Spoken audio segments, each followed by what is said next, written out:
Oi, gente, bom dia. Meu nome é Eduardo de Araújo, eu sou formanda da terceira turma de Eletrotécnica e, como requisito para a formação, eu vim apresentar a amostra do estágio que eu fiz.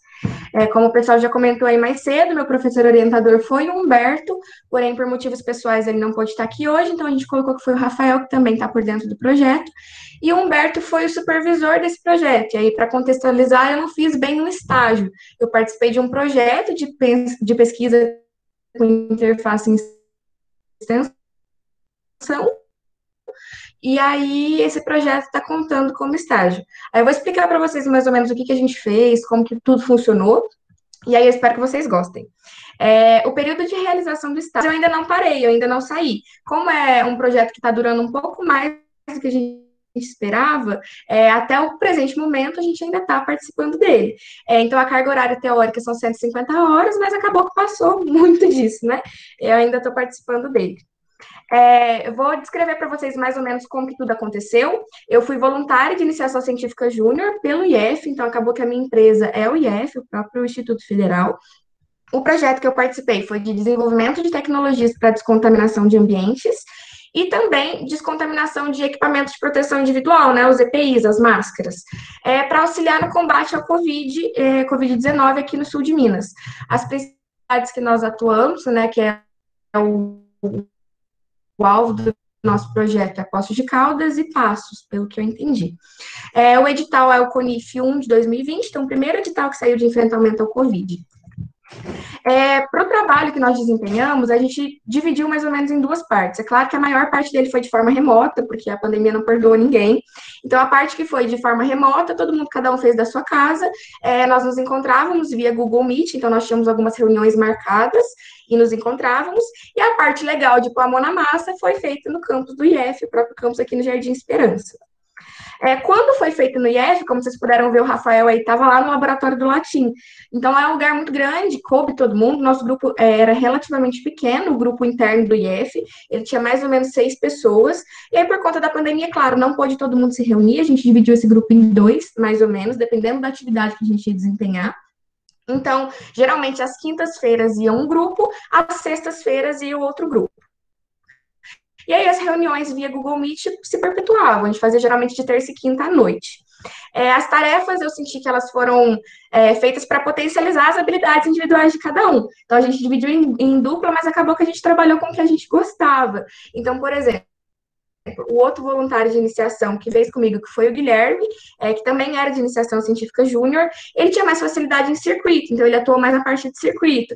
Eu tinha mais facilidade na parte de pesquisa, então eu atuei mais nessa parte de pesquisa. E eu senti que isso foi muito bom, porque cada um já tinha ali uma predisposição para desempenhar cada tarefa, e acabou que isso se ressaltou, e aí no final, quando juntou todo mundo, estava todo mundo fazendo o que gostava e o que tinha mais facilidade. Além desse outro voluntário de iniciação científica júnior, o restante do grupo era de todos de estudantes da engenharia da computação. O que eu confesso que foi um pouco complicado no começo, deixar a gente com o pé atrás, porque eles têm uma base teórica muito maior que a nossa. E aí a gente ficou com um pouco de medo de, assim, de não saber o suficiente, de não saber nada do que estava acontecendo, o que de fato no começo aconteceu, mas que depois foi bem fácil de resolver. O pessoal é muito compreensivo, muito disposto a ajudar, e o ambiente de trabalho foi muito descontraído e muito produtivo, então a gente nem via que a gente estava de fato trabalhando, e quando chegava no final do dia a gente já tinha produzido muito. Vou falar rapidamente sobre o projeto, como que ele funcionou mais ou menos, para eu conseguir explicar para vocês o que eu fiz.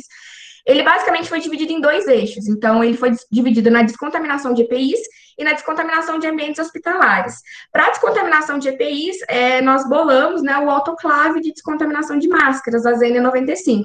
Como que isso funcionava? De maneira, assim, bem leiga e bem simplista, ele era uma máquina de lavar que descontaminava as máscaras que eram para ser descartadas, mas que passariam a ter mais um uso.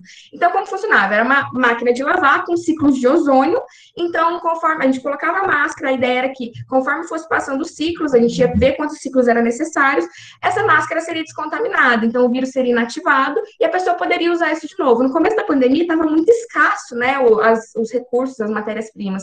Então, isso era uma opção para quem estava na linha de frente ao combate do vírus, para não precisar ficar reutilizando a máscara sem ela estar descontaminada.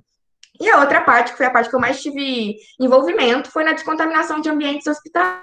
hospitalares, a descontaminação de superfícies. E aí, para isso, nós bolamos dois projetos, que foi o rodo e o robô.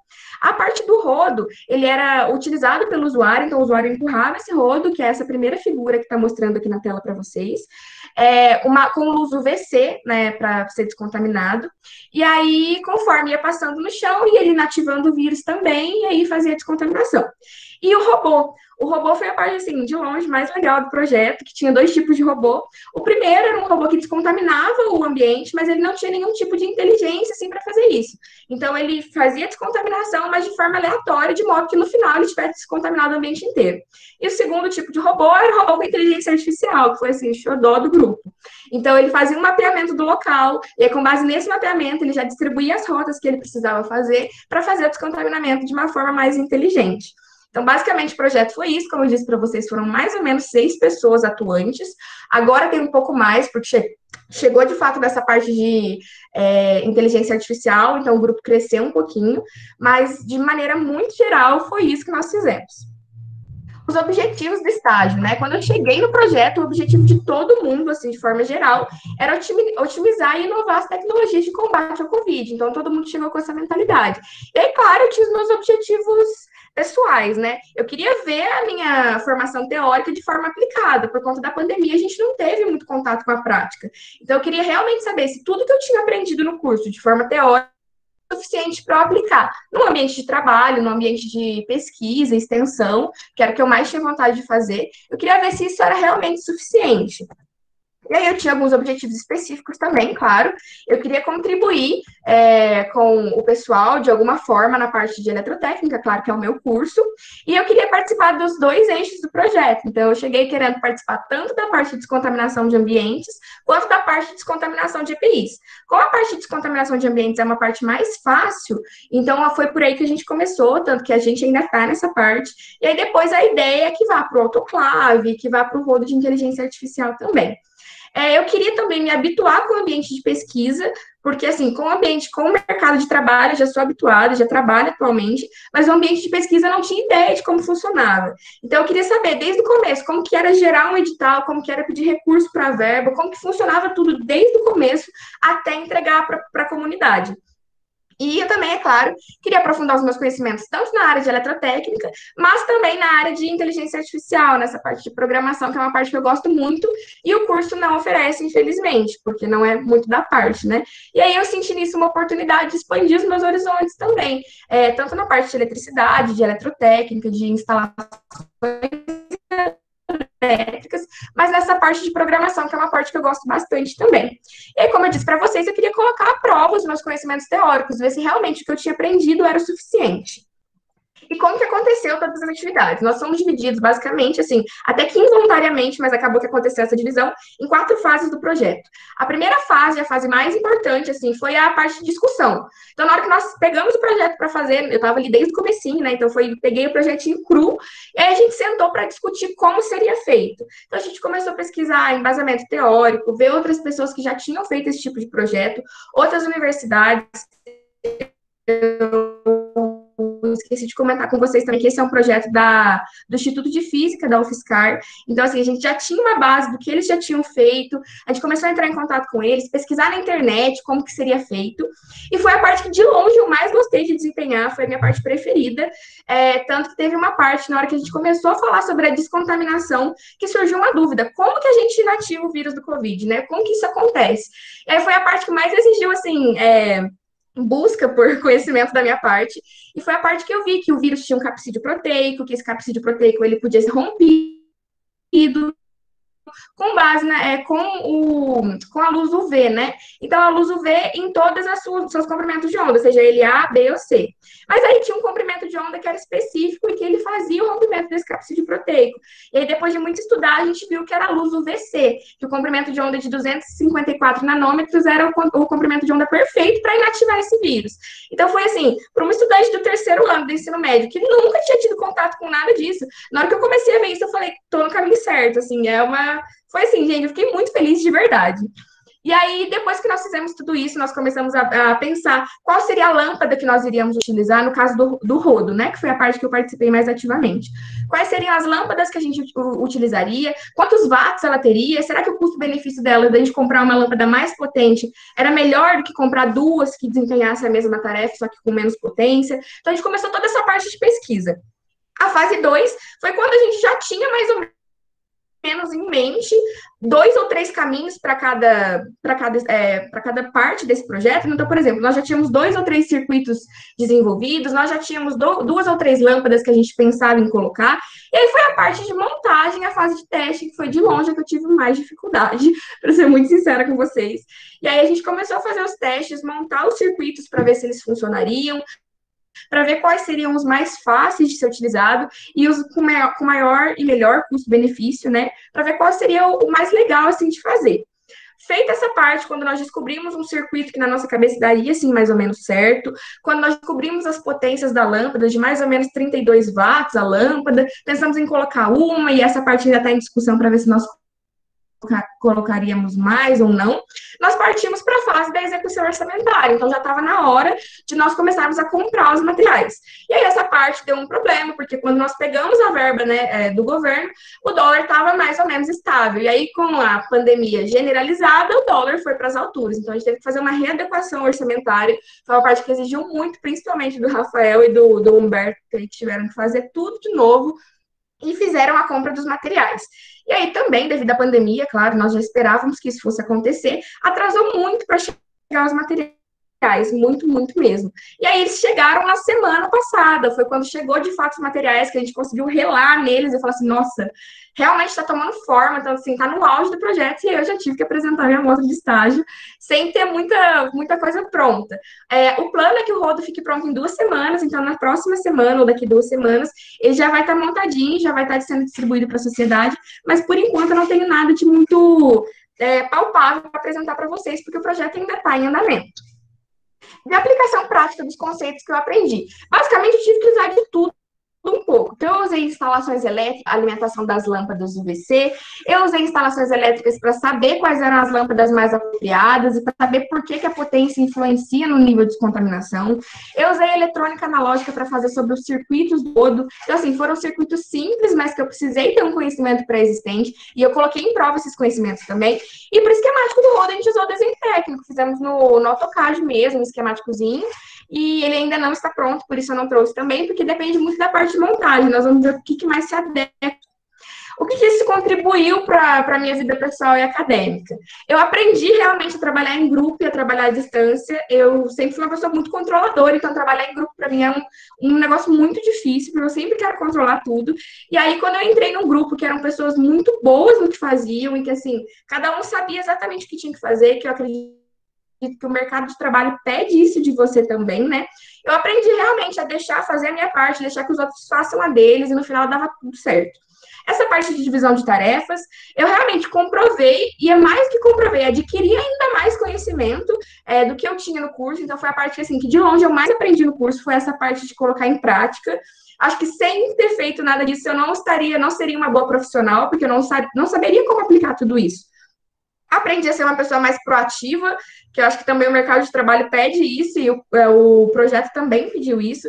Então, assim, estava todo mundo sempre muito disposto a fazer, e você tinha que ir na onda também, senão você ficava para trás. E aí, mais que tudo, que eu achei mais legal foi a experiência com o mundo da pesquisa. Eu realmente descobri como é, como é que funcionava, como que era realmente a pesquisa de gente grande, sabe? Como que terminava, como que começava. Isso foi, assim, a melhor parte para mim. Como conclusão do estágio, os meus objetivos pessoais com certeza foram alcançados. Eu fiquei muito mais que satisfeita com o estágio/projeto que eu prestei.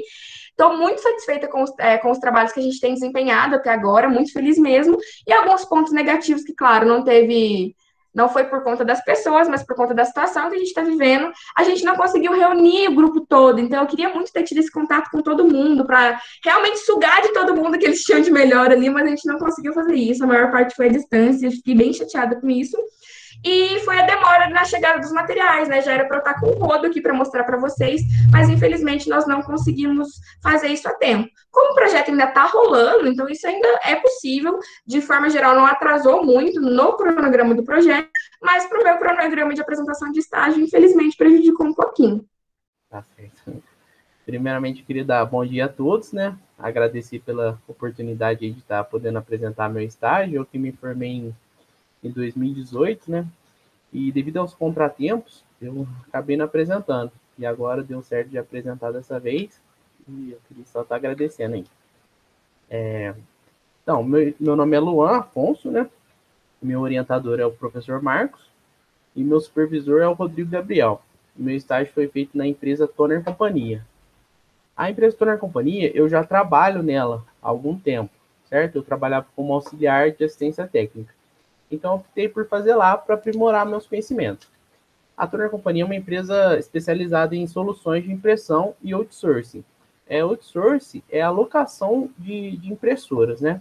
Mas a Toner Companhia também presta serviço como assistência técnica, manutenção e recarga de cartucho.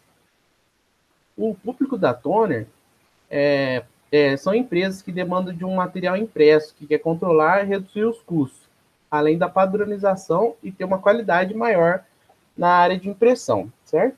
A Toner Companhia conta com 13 funcionários, certo? É uma equipe muito bem qualificada na área de vendas, é uma empresa Revenda Simpress, que é uma empresa que é lá de São Paulo, que também trabalha, é líder no segmento, né, de outsourcing de impressão, e a Toner Companhia também conta com atendimento em excelência.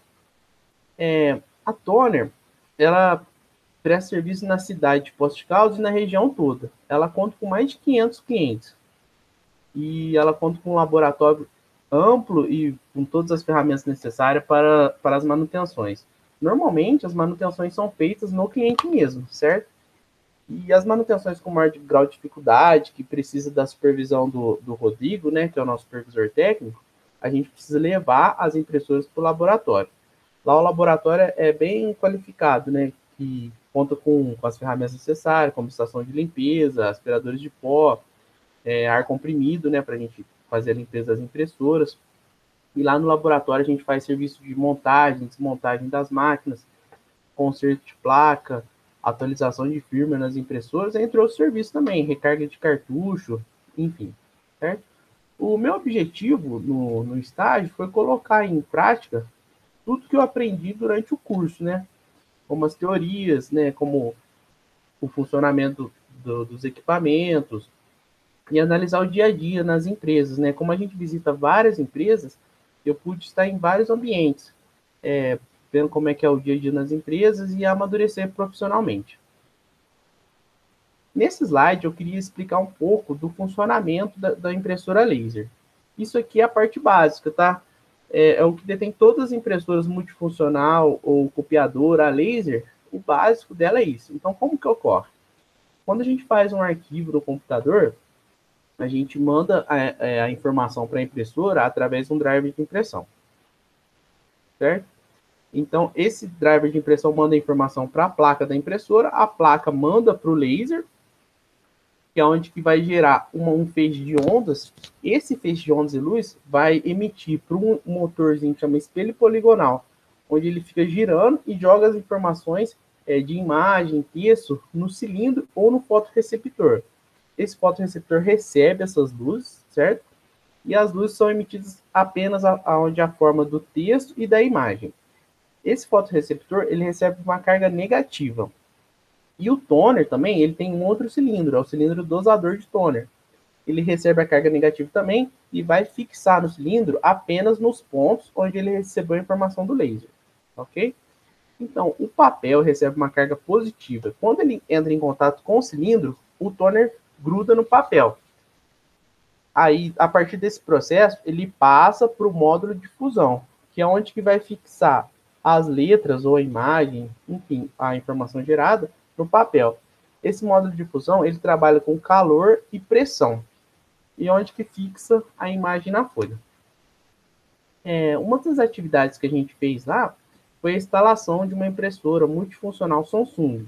Então, o cliente ligou lá na empresa, solicitou uma impressora, passou as especificações, o volume de páginas que ele precisa para imprimir, tal.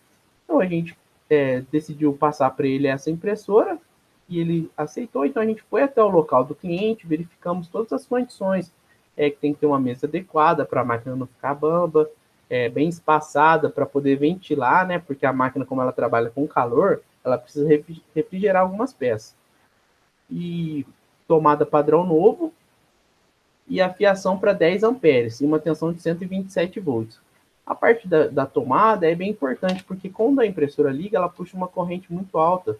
Como ela trabalha com calor, dentro dela, no módulo de fusão, tem uma lâmpada de tungstênio. E essa lâmpada é onde fixa o toner na folha, certo? Então ela chega a 180 graus. Então, se a fiação não for adequada, pode acabar danificando a tomada ou até mesmo dando uma queda de disjuntor por conta disso. Então, a gente orienta sempre o cliente a ter uma tomada própria para a impressora e uma fiação adequada. Então, aí fizemos o seguinte, a máquina foi instalada na rede do cliente, né? A gente precisou fazer uma grimpagem de um cabo de rede com a ponta RJ45, verificamos o IP vago na impressora, na rede do cliente, configuramos o gateway, máscara de rede, tudo para a rede local poder encontrar a impressora. A gente fez a instalação do driver de impressão e scanner, orientamos o cliente sobre o uso, sobre a questão do papel úmido, né, que o papel úmido na impressora pode ocasionar atolamento, sobre o armazenamento de toner, que tem que ser no ambiente seco e arejado, e sobre os cuidados com a impressora, certo? E essa foi uma das atividades que eu fiz lá no estágio. Outra atividade também que eu achei muito interessante foi a manutenção de uma placa-fonte de uma impressora. Essa impressora, o cliente ligou ela numa rede de 220 volts por engano, e a máquina trabalha com uma fonte chaveada de 127 volts. Então, o que aconteceu? Ao cliente ligar ela danificou alguns componentes e a máquina não ligava mais. Então, a gente foi até o cliente, levou, como é um trabalho mais, precisa de mais cuidado, a gente não consegue fazer no local, a gente levou ela para o laboratório da Toner Companhia, fizemos uma desmontagem da placa-fonte, certo? E verificamos o que danificou na impressora. Com o multímetro, a gente foi medindo ponto a ponto cada componente e conseguimos identificar que o que danificou foi o fusível varistor. Normalmente, essas impressoras elas trabalham com fonte chaveada, que ela recebe uma corrente alternada e transforma em corrente contínua, porque a maioria dos componentes das multifuncionais impressoras, ela trabalha com corrente contínua, que ela trabalha com motor, motores de passo, alguns outros componentes, como placa lógica, mas uma parte também trabalha com corrente alternada. Se vocês puderem ver aqui no slide, ó, aqui está entrando a corrente alternada, tá? Aqui no primeiro bloco ela está fazendo chaveamento, para cá, para onde está a corrente contínua, tá? Aqui tem os transformadores, onde ela faz essa mudança para a corrente contínua, os capacitores que filtram alguns ruídos, né, que fala da corrente alternada, para poder dar o funcionamento. Aqui, nesse cabinho azul, é onde alimenta a lâmpada de tungstênio, que faz o aquecimento do módulo de fusão. Então, daqui é onde sai a corrente alternada, entra aqui, e aqui sai de novo a corrente alternada. E para cá, ela faz o chaveamento para a corrente contínua. Então, a gente identificou, né, os componentes que estavam danificados, fizemos a troca, testamos novamente, se alguns outros componentes estavam tudo ok, montamos a placa novamente e devolvemos para o cliente. E finalizamos esse chamado. Uma outra atividade que eu realizei lá foi uma máquina que estava com código de erro. Tá? Essa impressora é uma impressora de grande formato. Ela tem um volume muito alto de impressão. Então, o cliente relatou para a gente que ela estava dando um erro SC541. Normalmente, no manual das impressoras, ela vem com uma tabela de códigos. E nessa tabela, a gente consegue identificar, através do painel, o problema que está dando na impressora. Então, nesse caso, foi o erro SC541, que indicava na tabela superaquecimento fusão. Quando ela dá esse superaquecimento fusão, o termostato ele corta a alimentação na lâmpada, certo? Que vai indicar que a impressora está trabalhando acima de 180 graus. Então, o que a gente fez? A gente chegou no local, desmontou todo o módulo de fusão da máquina, né? Verificamos aqui, ó, dá até para ver que ele está mostrando calor na área. A gente desmontou, fez a substituição dos termistores, né? Que são os medidores de temperatura. Os termistores, eles medem a temperatura, envia para a placa manda um sinal para os termostatos aqui. Se tiver ok, dentro dos 180 graus, a máquina inicializa e funciona normal. Se tiver acima, ele corta corta a alimentação da lâmpada e a máquina para de funcionar. Então, o que a gente fez? A gente substituiu os termistores e os termostatos, como ele já havia danificado, já havia aberto, a gente fez substituição. Fizemos a substituição, perdão, e trocamos. E fomos verificar por que estava dando esse sobreaquecimento. Então, a gente fez a medição na tomada e verificou que estava dando 144 volts. E a máquina, o permitido dela é 4% de variação, tanto para cima quanto para baixo. Como estava dando acima, a gente pediu para o cliente que solicitasse a visita de um técnico DME, né, que é o responsável pela rede, para verificar por que estava dando essa alteração de corrente, de tensão, perdão, no local. E só após isso, ele ligar a máquina de novo. Então, no decorrer do dia, o cliente solicitou a visita do técnico DME no prédio e identificou, fez a correção e a máquina voltou a funcionar normal. Certo? E essas foram algumas atividades que eu realizei na empresa, tá? E as contribuições do estágio para minha formação acadêmica foi, que eu achei muito bacana, foi trabalhar em equipe, né? Eu gosto bastante de trabalhar em equipe, que nem lá na Turner a gente costuma dizer que nós somos um conjunto de engrenagem mesmo, tá? Se uma tá com problema, tá, a outra já começa, já falha, tal. Então, se está todo mundo trabalhando bem, bem qualificado, com conhecimento bacana, legal, as coisas fluem bacana, bem interessante. Melhorar minha experiência profissional nas fábricas, empresas onde a gente visita, tá?